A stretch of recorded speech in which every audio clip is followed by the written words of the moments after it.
dealing with broke women is dead. Okay, that's it. You finish. Okay, because you're not going to be using a man for his money. Okay, that makes you a harlot. Any woman that's out there using a man for his money, you might as well just be on a corner somewhere and be a harlot and get to the point. Okay, you might as well just get to the point. Okay, don't fake a relationship because a nigga got bread. Just go out there and be on the corner and get to the point. Okay, or go set yourself a Craigslist account somewhere. Just get to the point. Okay, now, Proverbs chapter 31, verse 30. Favor is deceitful and beauty is vain. Don't give a damn how pretty you are. Because certain men, when they see a pretty woman, okay, they seem like they go Google Gaga for her. But the Lord said beauty is vain. Okay, but a woman that feareth the Lord, she shall be praised. And did not Ruth fear the Lord? And I already went over scriptures to prove that the Gentiles can fear the Lord. Okay, in my Cornelius volume videos and other various videos I've done, like spiritual tears and Gentiles of the flesh. Okay, to prove and show that a Gentile can fear the Lord. So yes, if a Gentile woman fears the most, and I know brothers in this truth who have Gentile women, and a Gentile women know they're Israelites, and the Gentile women have accepted that Christ is a black man really here. So you want to tell our brothers off? Some of you brothers know already. And a lot of you brothers are ashamed to admit. Some of you got concubines on the low. You don't want to let, because you're a bunch of varsity jacket wearing niggas or Israelites. Okay, you don't want your popularity to be affected amongst Israel. So what you do is you hide the fact that you have a concubine. You know damn well you have a concubine, and you're not trying to push it that men can have concubines because you're afraid of the reactions of men. Oh, okay, I will offend him. More so fearing man than fearing the Most High while Yahweh shot. The hell with men. Okay? The bottom line is, if he's a true friend going to deal with you regardless, as long as you not committing blasphemy, okay, or as long as you not just willfully sinning, okay, just going strictly against the Torah, then when you get the understanding, hey, and a lot of times, a lot of you men are phony, a lot of you got friends out in the world. A lot of you still friends with drug dealers and gangbangers, but yet a brother has a concubine, you willing to look at him like, oh, he's going off. I ain't fucking with him no more. Okay, it's part of my French, because you got a lot of people out there that get offended. Okay, although I be rude in speech and not in knowledge. Oh, I'm not messing with him no more. Okay, but you friends with drug dealers and ex-gangbangers and Crips and Bloods. Okay, and when I say ex-gangbangers, meaning they still affiliate, they're gang affiliates, although they may not be banging with them no more. But them niggas are still all smoking weed with them every Saturday night, committing adultery and bragging about it the next Sunday morning before they go to church. Okay, now, let's get Isaiah chapter 3, verse 16, because it says, let's read Isaiah 4:1 first again. Okay, I know I probably went over the time that I like to make my videos, but all this got to get brought out. I don't give a damn. This all got to get brought out. Okay, this is Isaiah chapter 4, verse 1. And in that day, 7 women shall take hold of one man, saying, we will eat our own bread and wear our own apparel. Only let us be called by thy name to take away our reproach. Now let's get into the apparel. Let's get Isaiah chapter 3, verse 16.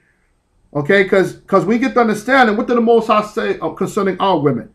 Isaiah chapter 3, verse 16. Moreover, the Lord saith, because the daughters of Zion are haughty, which means our women are proud, and walk with stretched forth necks and wanton eyes, walking and minting as they go, and making a tinkling with their feet. Okay, just drop down verse 18. In that day the Lord will take away the bravery of their tinkling ornaments about their feet, and their calls and their round tires like the moon. So this is a Most High already basically letting you know he's going to bring judgment onto these black women and these Hispanic women. Okay, verse 22.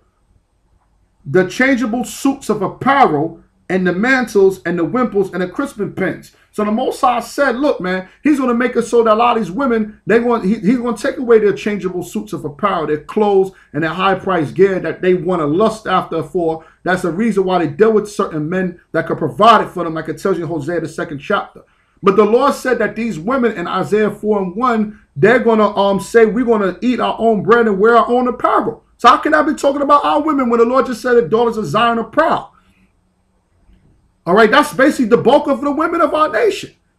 Okay, I'm not saying the ones that's in the truth as much, even though some of them are. Let's bring that out in the way. But I'm talking about just the average being of women out there. Okay? The average, and look, man, the majority of women are going to be put to death. And listen, man, the picking of our women is not just going to be amongst, the picking of the women is not just going to be amongst the women of the nation of Israel. That's the point. All right, the 7 women, there's going to include the women of the other nations as well. For the men that can receive it, let them receive it. Okay, it's going to include them as well.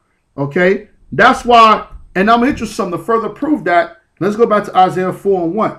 Because y'all men forgot about something. It says, only let us be called by thy name. Now stop. If these women were all Israelite women, why are they asking to be called by our name? They already have our name. What is our name? Israel.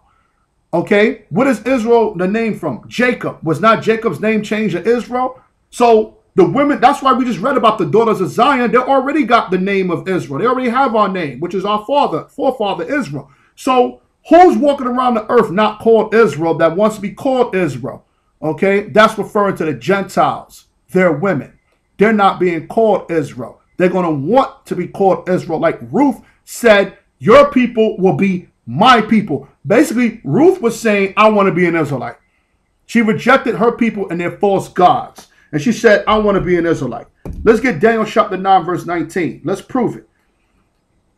Okay, yes. Let's get the book of Daniel chapter 9, verse 19. To the Lord our God belong mercies and forgiveness, though we have rebelled against him. Okay, Master Slash, verse 9. Let's drop down to verse 19. It says, O Lord, hear. O Lord, forgive. O Lord, hearken and do. Defer not for thine own sake. O my God, for thy city and thy people are called by thy name. So when it says, let us be called by thy name, that's not talking about the Israelite women. See, men must have forgot that. So therefore, if those 7 women are not talking about Israelite women, then where are those 7 women going to be coming from? They're going to be coming from the nations. Because the Bible just said, we read it here in Daniel 9:19, that the people of Israel already called by the name of the Lord. So who are these women that want to be called by the name of the Lord? They're talking about the Gentile women because they don't have the Lord's name. They don't have the Most High's name. They're going to want to be called our name when they cleave unto us because they're going to be our servants. Likewise, the servants have the name of the slave masters. Like a lot of us today have the names of the masters that conquered us. Okay? When a servant cleaves unto his master, he takes on his master's name. So the Gentile women, they're going to beg to be our servants.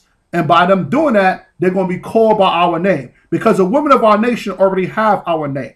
They already have that name. So by them dealing with us, because whether it be by us or by themselves, they still Israel. So who's the one that's going to be called by the name? And we just read in Daniel 9:19 where it says, thy people will be called by thy name. So obviously those women in Isaiah 4 and 1 was not talking about women of Israel solely. All right. Yes. Let's get Amos chapter 9, verse 11. Okay. That's it. Amos chapter 9, verse 11. In that day will I raise up the tabernacle of David that is fallen, representing our nation, and close up the breaches thereof. And I will raise up his ruins, and I will build it as in the days of old. Verse 12. That they may possess the remnant of Edom. Because remember when he said that I'm going to do it as in the days of old, meaning during the time of David and Solomon. During the time of Solomon, we had Edom and we had their women. 1 Kings 11, right?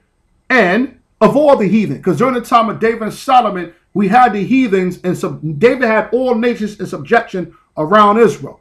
All right? So that's how it's going to be in our kingdom and in these last days. The Lord said, which are called by my name. So how is the heathens going to be called by the Lord's name? When they are our possession. Yes. When those 7 women, which are mainly Gentile women, cleave unto us, that's going to say we will eat our own bread. We're not going to need you for your money, like the majority of these Negro women out in the hood. Okay? We're going to wear our own apparel because a lot of us are garment makers. We make our own clothes anyways. We don't have to go shopping at all these different stores.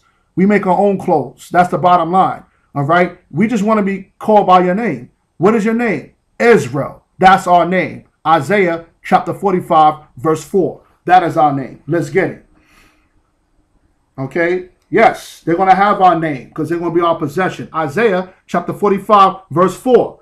For Jacob my servant's sake and Israel mine elect, I have even called thee by thy name. I have surnamed thee, though thou hast not known me. Who is the Lord talking to? Who did the Lord say that I have surnamed you, which was the name of Israel? I have surnamed you, although thou hast not known me. Who is Most High talking to? Verse 1. Thus saith the Lord to his anointed, Cyrus. Was Cyrus an Israelite? Cyrus was a heathen. He was a Persian king, whose right hand I have holden,